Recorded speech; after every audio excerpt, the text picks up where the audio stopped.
Select down.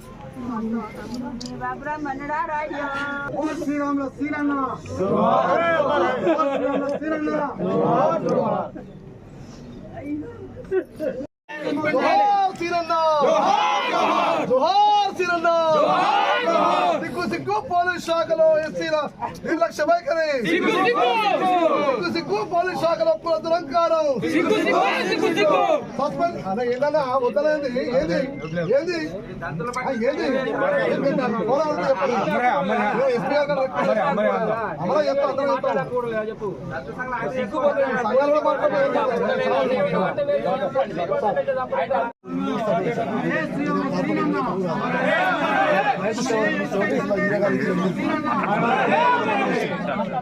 ఈరోజు సంపాదించుకున్నా చెప్పేది అక్కడ దుష్పాలు చేసి అదే చేసి ఆయన మొత్తం బాగా అరేంజ్మెంట్ చేసి అక్కడ ఉన్నటువంటి సీఏ జితేంద్ర రెడ్డి కావచ్చు, నాకు కాన్స్టేబుల్ కావచ్చు, ఏదైతే పిటిషన్ వచ్చిందో ఆ పిటిషన్ న్యాయం జరగాలని చెప్పి మనస్ఫూర్తి కోరుకుంటుంది. అంత మించి మేము అనట్లేదు. అంటే అఫీషియల్గా గవర్నమెంట్ నుంచి వచ్చేది మొత్తం మీకు చేయాల్సి, కాకపోతే మా నుంచి ప్రభుత్వానికి మీరు రిక్వెస్ట్ చేయండి. మనం చెప్పేదంటే ఒక 4 కోట్ల రూపాయల ఎక్స్గ్రేషన్ మేము అడుగుతున్నాం. దళిత కుటుంబం ఈరోజు ప్రాంత పరంగా, ఈరోజు వివక్ష పరంగా ఈరోజు ఆత్మ చేసుకుని వాగ్మా కూడా ఇవ్వడం జరిగింది స్పష్టంగా. దాన్ని దృష్టిలో పెట్టుకుని ప్రభుత్వం దృష్టి కూడా ఈ అంశాన్ని ఇస్తామని మేము కోరుతున్నాం సార్. దాని తోడు అమ్మాయి కూడా ఏదో జాబ్ అంటే ఏదో ఫార్మల్గా జాబ్ ఇచ్చిన కూడా చదువుతున్న అమ్మాయి కాబట్టి కొద్దిగా అంటే గ్రూప్ 1 ఉంటే ప్రభుత్వం అటువంటి జాబ్ ప్రయత్నం చేస్తారు. చిన్న పిల్ల సార్, 3 వాళ్ళ కోసం చూస్తాను. మీరు వచ్చారు సరే పరిస్థితి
బహుజన పొలిటికల్ సెంటర్ రాష్ట్ర నాయకులు. నా పేరు పొడకంటి రాంబాబు.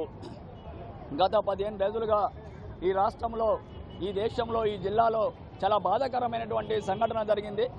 ప్రజలను కాపాడాల్సినటువంటి అత్యున్నతమైనటువంటి భారత రాజ్యాంగాన్ని కాపాడాల్సినటువంటి ఒక ఎంప్లాయీని, ఒక అత్యున్నతమైనటువంటి ఎస్ఐ గారిని కూడా వేధింపులు గురి కావడం, కింది కానిస్టేబుల్ కూడా గురి చేసి ఆఖరికి కుల ఉన్మాదమైనటువంటి జితేందర్ రెడ్డి హింసకు ఆత్మహత్య చేసుకునే స్థితి ఖమ్మంగడ్డ మీద మనం చూసాం. ఇది ఎంత బాధాకరం అంటే గత సిఐ జితేందర్ రెడ్డి కూసుమంచి పోలీస్ స్టేషన్లో చేశాడు. అక్కడ మేము ఒక జితేందర్ రెడ్డితో ఒక సంఘటన ఫేస్ చేశాం. మా బహుజన విద్యార్థి నాయకుడు జితేందర్ రెడ్డి కూసుమంచిలో కేసు పెట్టాడు. ఎంత బాధాకరమైన కేసు అంటే, చిన్న గ్రూప్లో ఒక మెసేజ్ పెడితే మాదిగూడ అని పిలిచి అదే కూసుమంచి స్టేషన్లో చిత్రహింసలు పెట్టాడు. దీన్ని ఇమ్మీడియట్గా తక్షణమే మేము ఆ రోజు ఎస్సీ కమిషన్ని కలిసాం. వెంటనే అప్పుడే కొత్తగా సిపిగా ఖమ్మంగా హాజరైనటువంటి సిపి దగ్గరికి మేము వెళ్ళి జితేందర్ రెడ్డిని అంటే సస్పెండ్ చేయకపోతే నేను ఉరిపోసుకుని చచ్చిపోతానని మందు డబ్బా పట్టుకొని ఆఫీసులో కూర్చోవడం గత నెల రోజుల క్రితమే ఆ సంఘటన జరిగింది. దానికి స్పందించిన ఎస్సీ కమిషన్కి స్పందించినటువంటి సిపి గారు అతన్ని ట్రాన్స్ఫర్ చేసి అశ్వరాపేటకి వెళ్ళడం జరిగింది. అశ్వరాపేటకి వెళ్ళిన జితేందర్ రెడ్డి ఎంత దుర్మార్గంగా వ్యవహరించాడో అర్థమైంది. ఈ రెడ్ల రాజ్యంలో ఆయన రెడ్డి యొక్క ఆలోచన చూపించాడు. ఆ రోజు జరిగింది కూడా అదే. రెడ్ల రాజ్యం వచ్చిన మరుసటి రోజే మా బహుజన బిడ్డపై దాడి జరిగింది. మళ్ళీ అదే పద్ధతిలోనే శ్రీరాములు గారి మీద దాడి చేయడం కాదు, శ్రీరాములు గారు మరణ వాంగ్మూలంలో చాలా క్లారిటీగా చెప్పారు. సిఐ గారు మమ్మల్ని ఎంత ఇబ్బంది పెట్టారు, కింది కానిస్టేబుల్ ఎంత ఇబ్బంది పెట్టారో చెప్పారు. అయినా కానీ ఇంతవరకు ప్రభుత్వం స్పందించలేదు. ఈ జిల్లాలో 2 మంత్రులు ఉన్నారు, ఎందుకు స్పందించలేదు అడుగుతున్నాం. ఇంతకంటే బాధాకరం ఇంకేమైనా ఉంటుందా? ఒక ఎంప్లాయీ, ఒక అత్యున్నతమైన ఎంప్లాయీని కూడా మీరు రక్షణ కూడా ఎందుకు ఇవ్వలేకపోతున్నారు? ఈ విషయం మీద ఎందుకు మీరు బయటకు వచ్చి మాట్లాడితే అడుగుతున్నాం. ముఖ్యమంత్రి గారికి ఈ విషయం తెలవదా? ఈ మంత్రులకు ఈ విషయం తెలవదా? దళిత మంత్రికి ఈ విషయం తెలవదా? ఎందుకని మీరు ఇంతవరకు బయట రావాలని అడుగుతున్నాం. ఎంత బాధాకరం అండి. అంబేద్కర్ గారు ఆ రోజు లండన్ నుంచి వచ్చిన తర్వాత అటెండర్ కూడా ఎట్లా ఫైల్ విసిరేశాడో సిఐ గారు మా శ్రీరాములు గారు కూడా ఆ కింది కానిస్టేబుల్ కూడా అవహేళన చేసి మాట్లాడారు. ఇది మా బాధాకరం.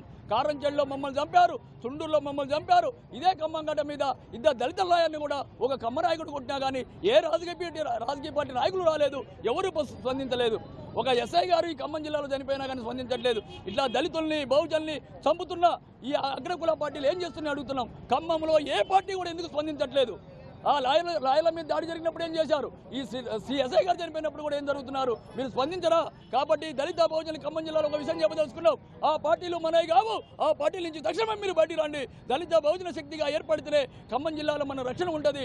మన బహుజనుల్ని కాపాడుకోవాలంటే, దళిత ఎంప్లాయీస్ని కాపాడుకోవాలంటే మనం అందరం సమూహంగా ఏర్పడితే తప్ప ఆ దుర్మార్గుల పార్టీలో, ఆ అగ్రకుల పార్టీలో ఉంటే మనం రోజుకొకలో పిట్టల్లా చావడం తప్ప వేరే మార్గం లేదు.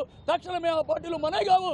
ఇంతవరకు ఖమ్మంలో ఇన్ని ఘటనలు జరిగినా ఏ కమ్యూనిస్టులు, ఏ పార్టీలు కూడా, ఏ అగ్రకుల పార్టీలు కూడా స్పందించకపోవడం అనేది బాధాకరం. ఇక్కడ దళిత బహుజన నాయకులు అర్థం చేసుకోవాలి. ఇకనైనా మనం మేలుకోవాలి. శ్రీరాములు గారికి తక్షణమే ఈ ప్రభుత్వం రక్షణ కల్పించాలి. ఇక్కడ మంత్రులు తక్షణమే బయటకు వచ్చి వాళ్ళ ఎక్స్గ్రేషియా ప్రకటించాలి. జితేందర్ రెడ్డిని విధుల నుంచి రిమూవ్ చేయాలి. అసలు ఆయన ప్రజల సమక్షంలో పనికిరాడు, ప్రజల ఆలోచనలో పనికిరాడు. కాబట్టి జితేందర్ రెడ్డికి కఠినమైన శిక్షలు కూడా విధించాలని పూలే అంబేద్కర్ అన్ని సంస్థల వేదిక తరఫున విజ్ఞప్తి చేస్తున్నాం. ఇలాంటి మరిన్ని తాజా వార్తల కోసం ARG న్యూస్ టీవీని సబ్స్క్రైబ్ చేయండి.